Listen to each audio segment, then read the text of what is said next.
இது மகிமை நேரம். ஆண்டவராகிய இயேசு கிறிஸ்துவின் நாமத்தினாலே மகிமை தொலைக்காட்சி நேயர்களுக்கு என்னுடைய வாழ்த்துதலை தெரிவித்துக் கொள்கிறேன். மீண்டுமாக இந்த 5வது மாதத்திலும் ஆண்டவருடைய வார்த்தையை உங்களிடத்திலே சொல்வதிலே நான் மகிழ்ச்சி அடைகிறேன். இந்த வாரத்திலே உண்மையுள்ள மனிதர்கள் என்கிற தலைப்பிலே நாம் தேவனுடைய வார்த்தையை ஒவ்வொரு நாளும் தியானிக்க இருக்கிறோம். நீதிமொழிகள் 28ஆம் அதிகாரம் 20ஆம் வசனத்திலே நாம் வாசிக்கிறோம், உண்மையுள்ள மனுஷன் பரிபூரண ஆசீர்வாதங்களை பெறுவான். உண்மையுள்ள மனுஷன் பரிபூரண ஆசீர்வாதங்களை பெறுவான் என்று சொல்லி நாம் வாசிக்கிறோம். இந்த வாரத்திலே ஒவ்வொரு நாளும் வேதத்திலே உண்மையாக வாழ்ந்த மனிதர்கள் யார் யாரெல்லாம் உண்மையான மனிதர்களாய் உண்மை உள்ளவர்களாய் வாழ்ந்தார்கள், எப்படிப்பட்ட சூழ்நிலையிலே அவர்கள் கர்த்தரை உண்மையாய் பின்பற்றினார்கள், கர்த்தருக்கு உண்மையாய் நடந்தார்கள் என்று சொல்லி நாம் தியானிக்க இருக்கிறோம். அதன் மூலமாக அவர்கள் தங்களுடைய வாழ்க்கையிலே என்ன ஆசீர்வாதத்தை பெற்றுக்கொண்டார்கள் என்று சொல்லி நாம் தியானிக்க இருக்கிறோம். இந்த நாம் வாழ்கின்ற இந்த காலத்திலே உண்மையுள்ள மனிதர்களை கண்டுபிடிப்பது மிகவும் அரிதான ஒரு காரியம். நீதிமொழிகள் 20:6 நாம் வாசிக்கிறோம், உண்மையுள்ள மனுஷனை கண்டுபிடிப்பவன் யார்? உண்மையுள்ள மனிதர்களை கண்டுபிடிப்பது மிகவும் அரிதான ஒரு காலத்திலே நாம் வாழ்ந்து கொண்டிருக்கிறோம். ஆனால் ஆண்டவர் கர்த்தர் உண்மையுள்ளவராய் இருக்கிறது போல அவருடைய பிள்ளைகளாகிய நாமும் நம்முடைய வாழ்க்கையிலே உண்மை உள்ளவர்களாய் நாம் காணப்பட வேண்டும் என்று சொல்லி ஆண்டவர் எதிர்பார்க்கிறார். சங்கீதம் 12:1-2 வசனத்திலே நாம் பார்க்கிறோம், உண்மையுள்ளவர்கள் மனுபுத்திரரில் குறைந்திருக்கிறார்கள், அவரவர் தங்கள் தோழரோடே பொய் பேசுகிறார்கள், இச்சக உதடுகளால் இருமனதாய் பேசுகிறார்கள் என்று சொல்லி நாம் பார்க்கிறோம். உண்மை உள்ளவர்கள் மனுபுத்திரரில் குறைந்திருக்கிறார்கள். மிகவும் ஒரு உண்மை பேசுகிற மனிதர்கள் குறைந்த ஒரு காலத்திலே நாம் வாழ்கிறோம். வேதம் சொல்கிறது, எந்த மனுஷனும் பொய்யன் என்று என் மனக்கலக்கத்திலே சொன்னேன் என்று தாவீது ராஜா சொல்லுகிறார்.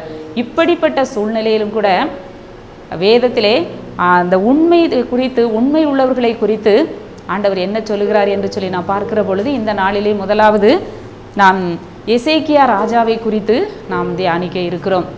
எசேக்கியா ராஜா அவர் எப்படி ஒரு உண்மையுள்ள மனிதனாக வாழ்ந்தார், எந்த சூழ்நிலையிலிருந்து கர்த்தர் அவருக்கு விடுதலை கொடுத்தார், என்ன ஆசீர்வாதத்தை கொடுத்தார் என்று சொல்லி நான் பார்க்கிற பொழுது 2 ராஜாக்கள் 20ஆம் அதிகாரம் 3ஆம் வசனத்திலே எசேக்கியா ராஜா இவ்வாறு ஆண்டவரிடத்திலே விண்ணப்பம் பண்ணுகிறார், கர்த்தாவே, நான் உமக்கு முன்பாக உண்மையும் மன உத்தமமுமாய் நடந்து உமது பார்வைக்கு நலமானதை செய்தேன் என்பதை நினைத்தருளும் என்று எசேக்கியா விண்ணப்பம் பண்ணினான். கர்த்தாவே, நான் உமக்கு முன்பாக உண்மையும் மன உத்தமமுமாய் நடந்தேன் என்று சொல்லுகிறார். கர்த்தரிடத்திலே சொல்லுகிறார், நாம் இந்த காலை வேளையிலே நான் உண்மையும் மன உத்தமமுமாய் நடந்தேன், நான் உண்மையும் மன உத்தமமுமாய் நடக்கிறேன் என்று சொல்லி நாம் தைரியமாக சொல்ல முடியுமா? ஒரு ராஜா கர்த்தரிடத்திலே சொல்லுகிறார். எந்த சூழ்நிலையில் அவர் சொல்லுகிறார் என்று நான் பார்க்கிற பொழுது, அவர் வியாதிப்பட்டு மரணத்துக்கு ஏதுவான ஒரு சூழ்நிலையிலே அங்கே காணப்படுகிறார். அந்த ஏசாயா தீர்க்கதரிசி சொல்லுகிறார், உம்முடைய வீட்டு காரியத்தை நீர் ஒழுங்குபடுத்தும், நீர் பிழைக்க மாட்டீர் என்று சொல்லுகிறார். அப்படிப்பட்ட மரண போராட்டமான சூழ்நிலையில தான் ஆண்டவரை பார்த்து சுவர்புறமாக முகத்தை திருப்பி இந்த எசேக்கியா ராஜா அழுகிறார். ஒரு பெரிய ராஜா, ஆனால் ஒரு வியாதி, ஒரு மரணம் என்று சொல்லி வருகிற பொழுது மனிதர்கள் நிலைகுலைந்து போகிறதை நாம் பார்க்கிறோம். எந்த ஒரு மனிதனும் அதற்கு விதிவிலக்கு அல்ல. தன்னுடைய வாழ்க்கையிலே நான் இப்படியெல்லாம் நடந்தேனே ஆண்டவரே, எனக்கு ஏன் இந்த நிலைமை என்று சொல்லி அவர் ஆண்டவரிடத்திலே அழுகிறதை நாம் பார்க்கிறோம். நாமும் கூட நம்முடைய வாழ்க்கையிலே இப்படி ஒரு வியாதி, ஒரு பலவீனம், இல்லாவிட்டால் ஒரு இழப்பு, ஒரு நஷ்டம் வரும் பொழுது நாமும் என்ன செய்கிறோம்? ஆண்டவரிடத்திலே கேட்கிறோம், ஆண்டவரே, நான் உண்மையாய் நான் ஜெபித்தேனே, நான் உண்மையாய் நான் வாழ்ந்தேனே, உம்மை தேடினேனே, நான் ஆலயத்திற்கெல்லாம் எல்லா ஆராதனைகளுக்கும் நான் சென்றேனே, எனக்கு ஏன் இந்த பாடு, எனக்கு ஏன் இந்த வியாதி என்று சொல்லி நாமும் கூட இப்படிப்பட்ட ஒரு சூழ்நிலை வரும்போது அங்கலாய்க்கிறோம், அழுகிறோம். அந்த எசேக்கியா ராஜாவும் அப்படித்தான். அவர் என்னென்ன காரியங்களிலே கர்த்தருக்கு முன்பாக உண்மையாய் நடந்தார் என்று சொல்லி நாம் பார்க்கிற பொழுது நாம் அறிந்திருக்கிறோம். அந்த எசேக்கியா ராஜாவை குறித்து 25 வயதிலே ராஜாவானவர் தன் தகப்பனாகிய தாவீதின் வழியிலே நடந்து தாவீது செய்தபடியெல்லாம் என்ன செய்தார்? கர்த்தரின் பார்வைக்கு செம்மையானதை செய்த ஒரு ராஜா. அப்படிப்பட்ட அந்த ராஜாவினுடைய வாழ்க்கையிலே ஒரு பயங்கரமான ஒரு வியாதி மட்டுமல்ல, இந்த ராஜா என்ன செய்தார்? தேவனாகிய கர்த்தருடைய ஆலயத்தை பரிசுத்தம் பண்ணுகிறார். இதற்கு முன்பாக இருந்த ராஜாக்கள் ஆலயத்தை கெடுத்து போட்டார்கள், விக்கிரகங்களால் ஆலயத்தை கெடுத்து போட்டார்கள். அந்த விக்கிரகத்தை எல்லாம் ஆலயத்தை விட்டு அகற்றுகிறார். கர்த்தருக்கென்று உண்மையாக என்ன செய்கிறார்? தன்னுடைய பணிகளை செய்கிறார். ஒரு ராஜா மக்களுக்கு காக்க வேண்டும், மக்களுக்கு நல்லதை செய்ய வேண்டும். ஆனால் முதலிடம் கர்த்தருக்கு கொடுத்து கர்த்தருடைய ஆலயத்தை பரிசுத்தம் பண்ணுகிறார். அந்த ஆலயத்தில் இருந்த விக்கிரகங்களை எல்லாம் அந்த கீதரோன் ஆற்றண்டையிலே சுட்டரித்து போட்டார் என்று சொல்லி நாம் பார்க்கிறோம்.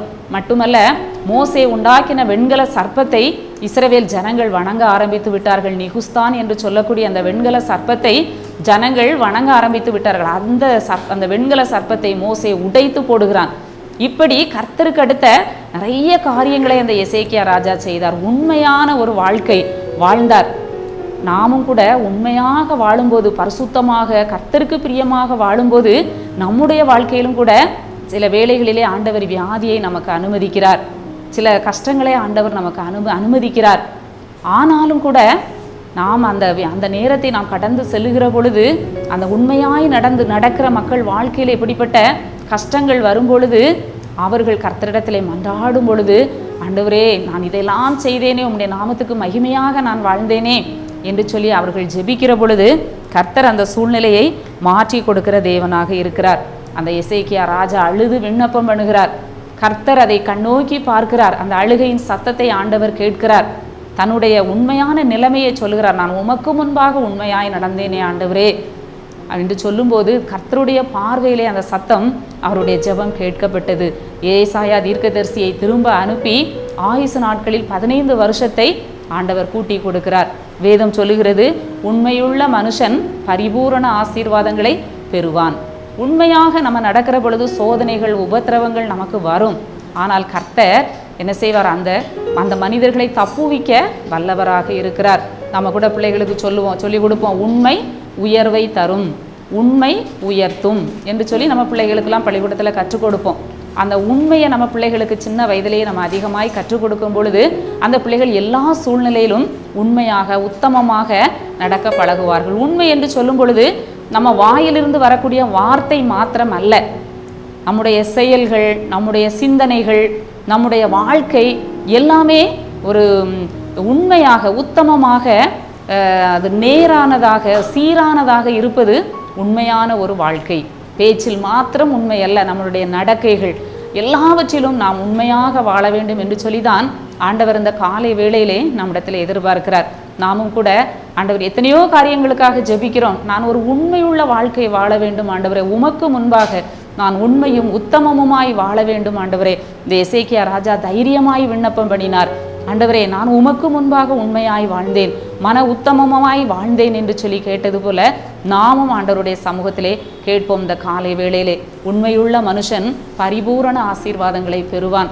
எங்களை நேசிக்கிற நல்ல ஆண்டவரே, இந்த நல்ல நாளின் காலை வேளைக்காக உம்மை துதிக்கிறோம், உம்மை ஸ்தோத்தரிக்கிறோம். கர்த்தர் கொடுத்த நல்ல வார்த்தைக்காக உமக்கு நன்றி செலுத்துகிறோம் சுவாமி. உண்மையுள்ள மனுஷன் பரிபூரண ஆசீர்வாதங்களை பெறுவான். எசேக்கியா ராஜா உண்மையும் உத்தமமுமாய் தன்னுடைய வாழ்க்கையிலே காணப்பட்டார். அந்த வியாதி என்ற பெரிய மரண இருளிலே கர்த்தர் அவருக்கு சுகத்தை கொடுத்து ஆயுசு நாளை கூட்டி கொடுத்தது போல நாங்கள் ஒவ்வொருவரும் ஆண்டவரே உண்மையுள்ளவர்களாய் நடந்து பரிபூரண ஆசீர்வாதத்தை பெற்றுக்கொள்ள உதவி செய்யும். மீட்பர் இயேசு கிறிஸ்துவின் மூலம் ஜெபிக்கிறோம் நல்ல பிதாவே, ஆமேன்.